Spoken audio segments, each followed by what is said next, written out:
BSF ने यहाँ पर पाकिस्तानी रेंजर को पकड़ लिया है। अब ये पकड़ा कैसे गया? ये जो रेंजर है भारतीय सीमा में घुस आया था, इससे राजस्थान का जो बॉर्डर है पाकिस्तान के साथ जो सीमा साझा होती है वहां से इसे पकड़ा गया है। अब ये भारत के क्या काम आ सकता है? अगर आपको याद हो कि कुछ दिन पहले बीएसएफ के एक जवान को पाकिस्तानी रेंजर ने पकड़ लिया था, जिसे अभी तक नहीं छोड़ा गया। भारत की तरफ से 3 फ्लैग मीटिंग बुलाई जा चुकी हैं, लेकिन पाकिस्तान की तरफ से अभी तक कोई पॉजिटिव रिस्पॉन्स नहीं मिला है और ना ही पाकिस्तान ने अभी तक उस जवान को छोड़ा है। आमतौर पर होता क्या है कि अगर कोई जवान गलती से बॉर्डर के उस पार चला जाए, चाहे वो पाकिस्तान का हो चाहे वो इंडिया का हो, उसके बाद सेना आपस में मीटिंग करती है, उसके बाद जो भी मिसअंडरस्टैंडिंग हुई हो उसको वो क्लियर करते हैं, उसके बाद उस जवान को यहाँ पर छोड़ दिया जाता है। लेकिन इस बार भारत और पाकिस्तान के बीच तनाव बढ़ा हुआ है, तो ऐसे में पाकिस्तान ने जो बीएसएफ का जवान है उसे छोड़ने से यहाँ पर मना कर दिया, या कोई पॉजिटिव रिस्पॉन्स उसकी तरफ से पाकिस्तान की तरफ से यहाँ पर नहीं आया। जवान पहुंचा कैसे था उस साइड, जो पाकिस्तानी सीमा कैसे पार कर गया?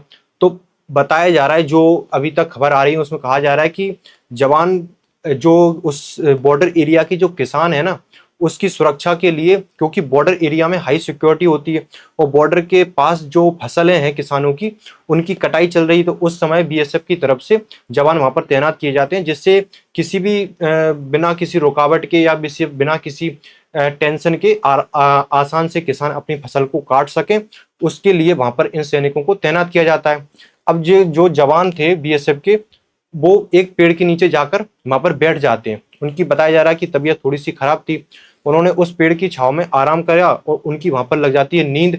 उसके बाद पाकिस्तानी रेंजर आता है, उसने उस पाकिस्तानी रेंजर ने यहाँ पर जो बीएसएफ का जवान था उसकी यहाँ पर राइफल लेके उनको यहाँ पर पकड़ लिया। अब इस केस में भारतीय सेना के पास भी एक लीड आ गई, क्योंकि जो पाकिस्तानी रेंजर है इस पर जासूसी का आरोप लगाकर बीएसएफ ने इसको उठाया है। अब इसके बदले हम अपने जो बीएसएफ का जवान है उसकी मांग कर सकते हैं। अब केस यहाँ पर बराबर का हो गया। आगे एक और अपडेट है, पंजाब से यहाँ पर 2 संदिग्धों को पकड़ा गया है। इन पर आरोप है जासूसी का। ये जो इंडियन एयरफोर्स है उसके बेस की फोटो भेज रहे थे, और जो भी छावनी वगैरह है आर्मी की उसकी फोटो जी बाहर भेज रहे थे। तो इन्हें जासूसी के आरोप में उठाया है दोनों को। इनका कनेक्शन बताया जा रहा है आईएसआई से। इसके अलावा जो पाकिस्तान बड़ी बड़ी बातें कर रहा है कि भारत अगर हम पर हमला करता है तो हम उसको उसी की भाषा में यहाँ पर जवाब देंगे। पाकिस्तान की यहाँ पर औकात देखो, पाकिस्तान के पास केवल 4 दिन के लड़ने के हथियार बचे हुए हैं, इसके पास हथियार ही नहीं है। ये लगातार जो एलओसी है उस पर लगातार 10 दिन से सीज फायर का उल्लंघन कर रहा है, लगातार वहां से गोलियां बरसा रहा है, और इधर से भारतीय सेना भी लगातार उसे मुंहतोड़ जवाब दे रही है। ये एलओसी पर गोलियां बर्बाद कर रहा है बेमतलब बेफिजूल। इसके पास वैसे भी हथियार नहीं है, 4 दिन का इसके पास सामान है हथियार लड़ने के लिए। इनके जो पूर्व सेना प्रमुख हैं बाजवा, उन्होंने भी इस बात को एडमिट किया है कि माना है कि पाकिस्तान के पास ना तो हथियार हैं, ठीक है, हथियार की जो आर्टिलरी होती है उसमें भी सक्षम नहीं है कि इंडिया से लड़ पाए। दूसरा, पाकिस्तान आर्थिक रूप से भी इतना मजबूत नहीं है कि भारत से लड़ पाए।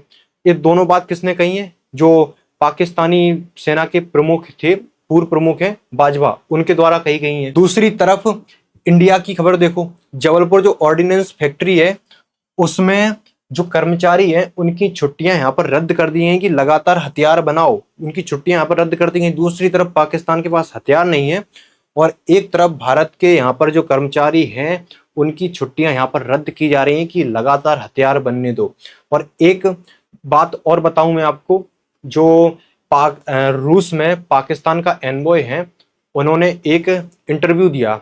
उन्होंने कहा कि भारत अगर पाकिस्तान पर हमला करता है तो हम न्यूक्लियर हमला करेंगे। इन्होंने ऐसी बात कहाँ बैठकर की? रसिया में इन्होंने ऐसी बात कही। आगे यही जो राजदूत हैं वो कहते हैं कि हमारे पास ऐसी जानकारी है कि भारत हमारे कुछ ठिकानों पर या कुछ जगहों पर हमला करेगा, अगर ऐसा करेगा तो हम भारत को न्यूक्लियर वॉर से यहाँ पर जवाब देंगे। ऐसा रूस में बैठकर पाकिस्तानी जो एनवॉय हैं उनकी तरफ से यहाँ पर कहा जा रहा है। वहीं जो भारत और पाकिस्तान के बीच जो ट्रेड होता है वो टोटली यहाँ पर बंद हो गया है।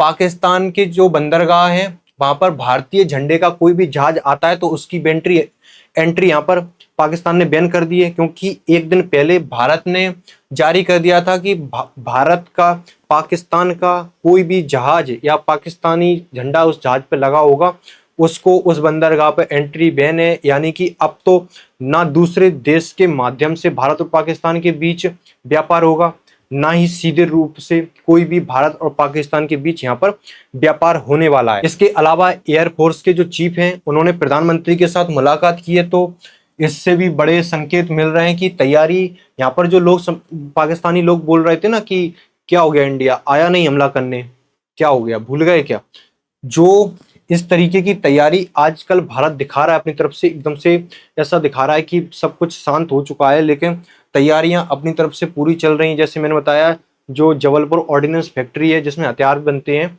उसकी जो कर्मचारी हैं उनकी छुट्टियां यहाँ पर रद्द की गई हैं, और जो एयरफोर्स के चीफ हैं उनकी प्रधानमंत्री के साथ आज ही मीटिंग हुई है। इसके अलावा इंडियन जो रेलवे है उसकी तरफ से भी जानकारी दी गई है कि हम हर 6 मिनट में मिलिट्री ट्रेन चलाने के लिए यहाँ पर तैयार हैं। अगर एक चीज समझोगे कि युद्ध में दो देश का जितना अच्छा ट्रांसपोर्टेशन होगा, यानी कि आपकी सेना बॉर्डर पर है, अगर आपके हथियार ही बॉर्डर तक नहीं पहुंच पाएंगे तो आप युद्ध में कैसे लड़ोगे। तो इसके लिए या तो आप रेलवे का सहारा लोगे या तो आप रोड से जाओगे। तो रेलवे यहाँ पर इंडियन रेलवे ने कहा है कि हम पूरी तरीके से तैयार हैं, जो भारतीय सैन्य उपकरण है उनको वहां पर पहुंचाने के लिए हर 6 मिनट में हम एक मिलिट्री ट्रेन यहाँ पर चलाने के लिए सक्षम है। इसी बीच पाकिस्तान अंतर्राष्ट्रीय जो मीडिया है उसमें अपनी इमेज सुधारने में लगा हुआ है। कैसे? पाकिस्तान ने कहा है कि जो पीओके वाला क्षेत्र है उसमें हम विदेशी मीडिया को लेकर जाएंगे और उन्हें वहां के हालात दिखाएंगे कि भारत हम पर जो आरोप लगाता है कि हम इस क्षेत्र में या इस क्षेत्र में आतंकवादियों के ठिकाने बने हुए हैं, आप आकर खुद देखो उस क्षेत्र को। दूसरा, पाकिस्तान ने पीओके में जो लोग रहते हैं 2 महीने का आटे का स्टॉक वहां पर पहुंचा दिया है। 1 अरब पाकिस्तानी रुपए का जो फंड है वो पीओके क्षेत्र के लिए अलग से रखा है कि पीओके के लोग इस ऐसे क्रिटिकल समय में बगावत ना कर दें। ये पैसा किस लिए रखा है? आटे के लिए। आटा जो हमेशा सोशल मीडिया पे आपको खबर दिख जाती है कि पाकिस्तान के पास आटा नहीं है ना ही फ्यूल है। इन्होंने आटे के लिए पैसा रखा है पीओके वाले के लिए। इन्हें एकदम से पीओके याद आ गया, पीओके के लोग भूखे मर रहे हैं वहां पे, पीओके में आटे के लिए। दूसरा, दवाई वगैरह के लिए इन्होंने पैसा दिया है 1 अरब पाकिस्तानी रुपए कि जो यहाँ के लोग हैं वो भारत के सपोर्ट में ना आ जाएं। पीओके के लोग इससे बहुत परेशान हो रखे हैं। इसे एकदम से याद आई, इसने एकदम से वहां पर आटा पहुंचाया। भाई Baloch liberation army, Pakistani army को दौड़ा दौड़ा के मार रहे हैं बलूच लिबरेशन वाले। बलूचिस्तान के जो लोग हैं वो इतना उन्होंने उस क्षेत्र में अपना कंट्रोल स्थापित कर लिया कि पाकिस्तान की जो सेना है उस क्षेत्र में जाने से भी डरती है और वो पूरी तरह के एक्टिव हो गए। उधर अफगानिस्तान वाला जो पख्तूनवा वाला क्षेत्र है उस क्षेत्र में भी अलर्ट जारी है इनका। उस इतने सोच भी नहीं सकते आप, पाकिस्तान के इतने हिस्से में इस तरीके की हलचल मची हुई कि अगर ये देश टूटे तो पता नहीं कितने हिस्सों में बिखर जाएगा। सिंध के लोग प्रोटेस्ट कर रहे हैं।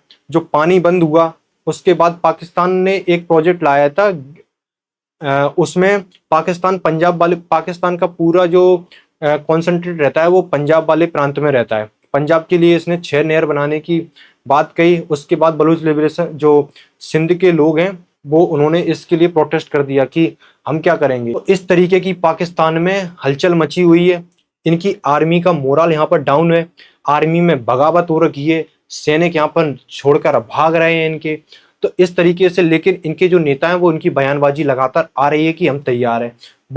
एक तरीके से डरे हुए हैं, कुछ भी तैयार यहाँ पर नहीं है। सिर्फ न्यूक्लियर वॉर की यहाँ पर धमकी दी जा रही है जो कि ये यूज भी नहीं कर सकते, चला भी नहीं सकते। वहीं आगे जो श्रीलंकर एयरलाइंस है इसकी यहाँ पर इसने एक प्रेस कॉन्फ्रेंस जारी की, क्योंकि इंडियन आर्मी का यहाँ पर सर्च ऑपरेशन बड़े जोर शोर से चल रहा है। जो पहलगांव में जो आतंकी थे उनकी यहाँ पर लीड मिली थी कि जो फ्लाइट निकली है चेन्नई से श्रीलंका के लिए, कोलंबो, शायद कोलंबो ही गई थी, उसमें जानकारी मिली कि इस फ्लाइट में उन 6 आतंकी, जो 5-6 आतंकी हैं, उनके जाने की खबर है। उसके बाद इंडियन आर्मी अलर्ट पर आ गई और इस फ्लाइट की यहाँ पर चेकिंग शुरू हुई, बाकायदा चेकिंग ली गई और ये प्रेस कॉन्फ्रेंस श्रीलंकन एयरलाइंस की तरफ से यहाँ पर जारी की गई। ये पूरी अपडेट थी। जैसे ही कोई नई अपडेट आती है आपको इस चैनल पर मिलती रहेंगी, तो आप कुछ नहीं करना, चैनल को सब्सक्राइब करना। Thank you so much.